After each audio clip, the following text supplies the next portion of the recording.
Hi friends, welcome to Sri Tamil Illam. இன்றைக்கி நான் உங்களுக்கு வட்டலப்பன் ரெசிபி ஒன்று தான் ஷேர் பண்ண போகிறேன். இது நான் மைக்ரோவேவில் செய்கிறபடியாக கெரியாக செய்து கொள்ளலாம். இதுக்கு நான் இன்றைக்கி கித்தூள் சர்க்கரை தான் யூஸ் பண்ணியிருக்கிறேன்.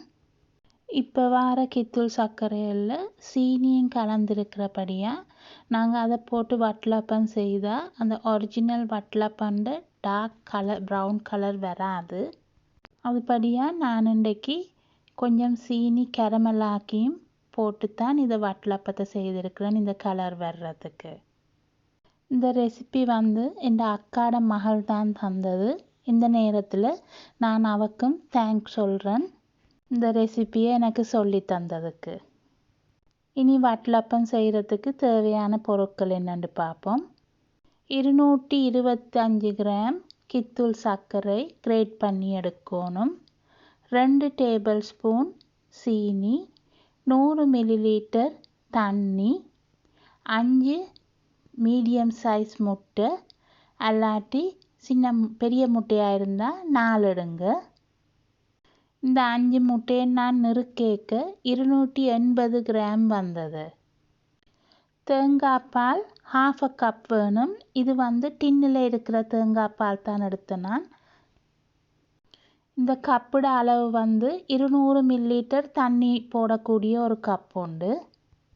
டின்னில் இருக்கிற தேங்காய் பால் எடுக்க தண்ணி கீழேயும் மேலே ஒரு திக்கானதாக பால் இருக்கும். அந்த மேலே இருக்கிற திக்கான பாலில் தான் 1/2 கப் எடுங்க. இங்கே பார்த்தீங்கன்னா இந்த மாதிரி நல்லா திக்காக இருக்குது.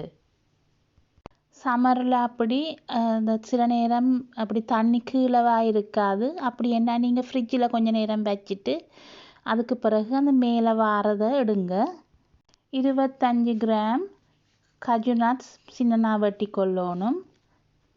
4 ஏலக்காய், சிறிதளவு கருவாப்பட்டை, மற்றது சாதிக்காய் கொஞ்சமும் தேவை.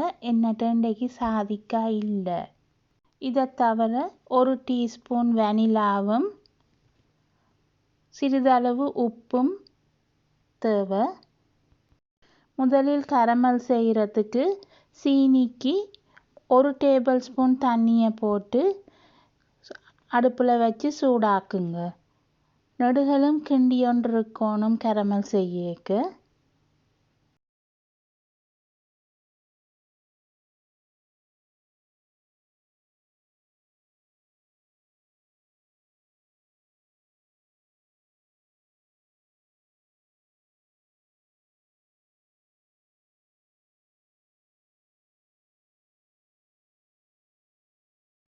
இந்த மாதிரி கோல்டன் கலராக வரைக்க மிச்ச தண்ணியையும் போடணும். தண்ணியை எல்லாத்தையும் ஒரே அடியாக போடாமல் முதல் கொஞ்சத்தை போட்டுட்டு பேருந்து மிச்சம் எல்லாத்தையும் போடுங்க. இதுக்கே ஏலக்காய் கருவாப்பட்டையும் சர்க்கரையையும் போட்டு நல்லா கொதிக்க விடுங்க. 2-3 நிமிஷம் நல்லா கொதிக்க விட்டுட்டு அடுப்பை ஆஃப் பண்ணிவிட்டு அதுக்கு உப்பும் தேங்காய் பாலையும் சேர்த்துக்கொள்ளுங்க.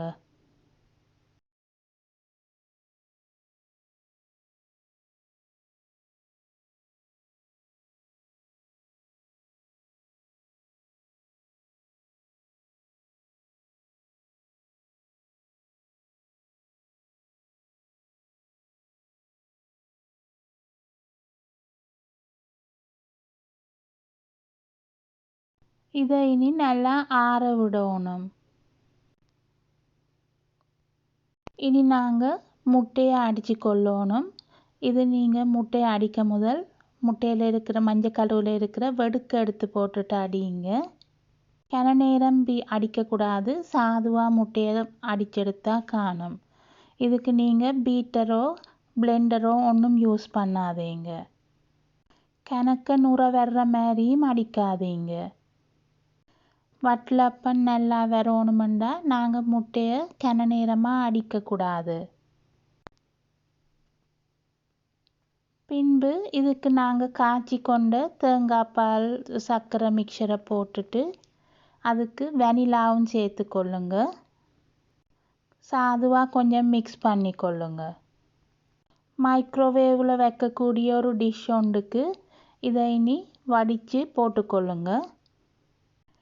உங்கள்கிட்ட சாதிக்காய் பவுடர் இருந்தால் இந்த நேரம் அதையும் சேர்த்துக்கொள்ளுங்க.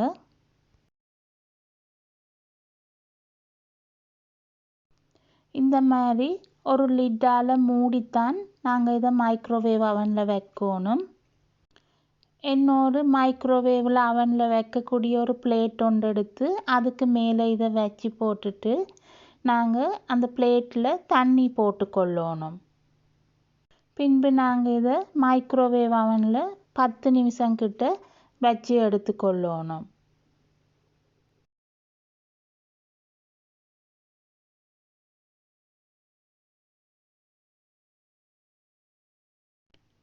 இதை இப்போ நான் 10 மினிட்ஸால் எடுத்து பார்த்தேன். இப்படி கத்தியால் குத்தி பார்க்க ஒட்டாமல் வந்துட்டுதுண்டா அவிஞ்சது காணும். அப்படி காணாட்டி திருப்பி நாங்கள் கொஞ்சம் நேரம் வச்சுக்கொள்ளணும். நீங்கள் இதை இப்படியே சர்வ் பண்ணுறேன்டா கத்தியால் இப்படி மேலே சாதுவாக வந்திருக்கிற துண்டுகளை வெட்டி எடுத்து போட்டிங்கன்னா வடிவாக இருக்கும் பார்க்குறதுக்கு.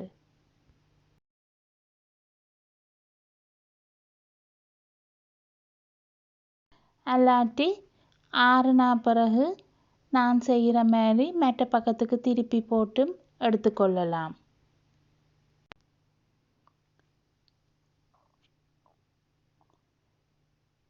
சுட சுட இருக்கிறதுக்கு கொஞ்ச நேரத்துக்கு பிறகு வட்டலப்பம் ஒரு டார்க் கலராகவும் போய் ஹார்டாகவும் வரும்.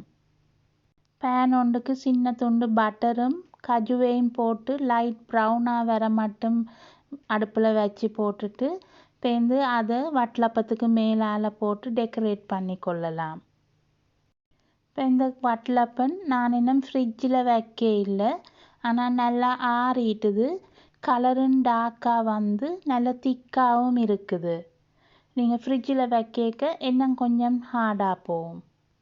நீங்கள் இந்த வட்டலப்பம் செய்கிறதுக்கு எடுக்கிற பால் வந்து வாய்க்கிட்ட மட்டும் நிரம்பி வட்டலப்பம் மிக்சரை போடாதீங்க. ஏனெண்டா மைக்ரோவேவில் வைக்க அது கொஞ்சம் மேலே கொதிச்சோண்டு போகிறதுக்கும் இடம் தேவை. நாங்கள் சீனி கேரமல் பண்ணி எடுத்தபடியாக தான் இந்த மாதிரி நல்ல ப்ரௌன் கலராக வந்திருக்குதுங்கிற வட்டலப்பம். நீங்களும் வட்டலப்பம் சாப்பிட்றதுக்கு விருப்பமான ஆக்கலண்டா இதை நீங்கள் ட்ரை பண்ணி பாருங்கள். மீண்டும் இன்னொரு வீடியோவுடன் உங்களை சந்திக்கின்றேன்.